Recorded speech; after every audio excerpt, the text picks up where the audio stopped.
Le cœur du roi est un courant d'eau dans la main de l'Éternel. Il l'incline partout où il veut. Toutes les voies de l'homme sont droites à ses yeux, mais celui qui pèse les cœurs, c'est l'Éternel. La pratique de la justice et de l'équité, voilà ce que l'Éternel préfère au sacrifice.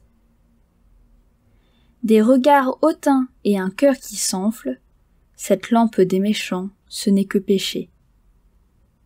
Les projets de l'homme diligent ne mènent qu'à l'abondance, mais celui qui agit avec précipitation n'arrive qu'à la disette. Des trésors acquis par une langue mensongère sont une vanité fugitive et l'avant-coureur de la mort. La violence des méchants les emporte, parce qu'ils refusent de faire ce qui est juste. Le coupable suit des voies détournées, mais l'innocent agit avec droiture. Mieux vaut habiter à l'angle d'un toit que de partager la demeure d'une femme querelleuse. L'âme du méchant désire le mal.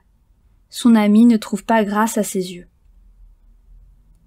Quand on châtie le moqueur, le sot devient sage. Et quand on instruit le sage, il accueille la science. Le juste considère la maison du méchant. L'Éternel précipite les méchants dans le malheur. Celui qui ferme son oreille au cri du pauvre criera lui-même et n'aura point de réponse. Un don fait en secret apaise la colère, et un présent fait en cachette calme une fureur violente. C'est une joie pour le juste de pratiquer la justice, mais la ruine est pour ceux qui font le mal. L'homme qui s'écarte du chemin de la sagesse reposera dans l'assemblée des morts. Celui qui aime la joie reste dans l'indigence. Celui qui aime le vin et l'huile ne s'enrichit pas.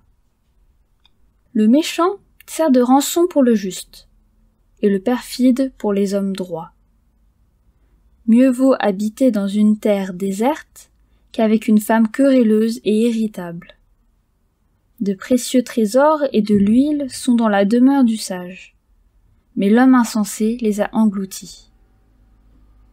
Celui qui poursuit la justice et la bonté trouve la vie, la justice et la gloire.